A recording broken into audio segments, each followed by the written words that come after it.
সম্মানিত মাছ চাষি ভাইয়েরা, দেশ বা দেশের বাইরে যে যেখান থেকে দেখছেন, আজকে আপনাদেরকে দেখাচ্ছি তারাবাইম মাছের পোনা। আজকে আলোচনা করব তারাবাইম মাছের পোনা চাষ সম্পর্কে, যে তারাবাইম মাছের পোনা কিভাবে চাষ করে আপনারা লাভজনক ব্যবসা করতে পারবেন বা কিভাবে লাভ হবে।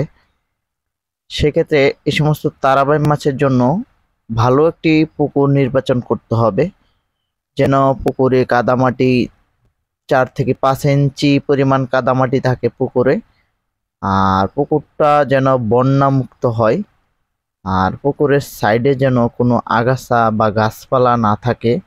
সে সমস্ত একটি পুকুর এ মাছের জন্য প্রয়োগ করতে হবে। আর এই সমস্ত মাছ চাষকালীন সময়ে যে জিনিসটা বেশি লক্ষ্য করতে হবে, যে কোনো পাড়ের সাইড দিয়ে কোনো যেন ছিদ্র না করতে পারে। বিশেষ করে ছিদ্র যদি করে নেয়, সেক্ষেত্রে কিন্তু মাছগুলো যে তুলনামূলক ছাড়বেন সেই মূলক কিন্তু আপনারা মাছগুলো পাবেন না।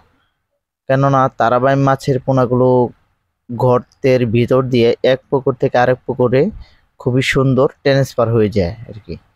সেক্ষেত্রে এর পুকুরের যে আয়তনটা করবেন, সে আয়তনের সাইড দিয়ে, মানে পুকুরের সাইড দিয়ে নীল নেটিং করে রাখতে হবে। নীল নেটিং করার পরে যে জিনিসটা করবেন সেটা হচ্ছে, নীল নেটটা আপনার পুকুরের চারো পাশ দিয়ে এক সাইড, মানে নিচের এক সাইড, সব সাইড দিয়ে গেড়ে দিতে হবে, মানে মাটির নিচে ঢুকিয়ে দিতে হবে। এরপর আপনারা পুকুরে আপনারা এই তারাবাইম মাছের পোনাগুলো চাষে ফালতে পারবেন। চাষের পরিমাণটা কি পরিমাণ দিতে পারবেন, যদি আপনারা এককভাবে চাষ করেন সেই ক্ষেত্রে 1500 থেকে 2000 পিস। আর যদি দেখা যায় কাপ জাতীয় মাছের সাথে চাষ করতে চান, সেই ক্ষেত্রে আপনাদের চাষে দিতে হবে 800 থেকে 1000 পিস। আর এই মাছটির খাবার খরচ কিন্তু খুবই বেশি না, খুবই অল্প খাবার খরচ এই মাছগুলো চাষ করা সম্ভব। বিশেষ করে মাছ চাষি ভাইয়েরা রয়েছেন, তারা কাপ জাতীয় মাছের সাথে চাষ করার চিন্তা ভাবনাটা বেশি রাখবেন। কাপ জাতীয় মাছের ক্ষেত্রে যদি চাষ করে রাখেন, তাহলে সেই ক্ষেত্রে মাছগুলো নষ্ট হবে কম, তুলনামূলক গ্যাস হবে পুকুরে কম, যার কারণে মাছগুলো নষ্ট হবে না।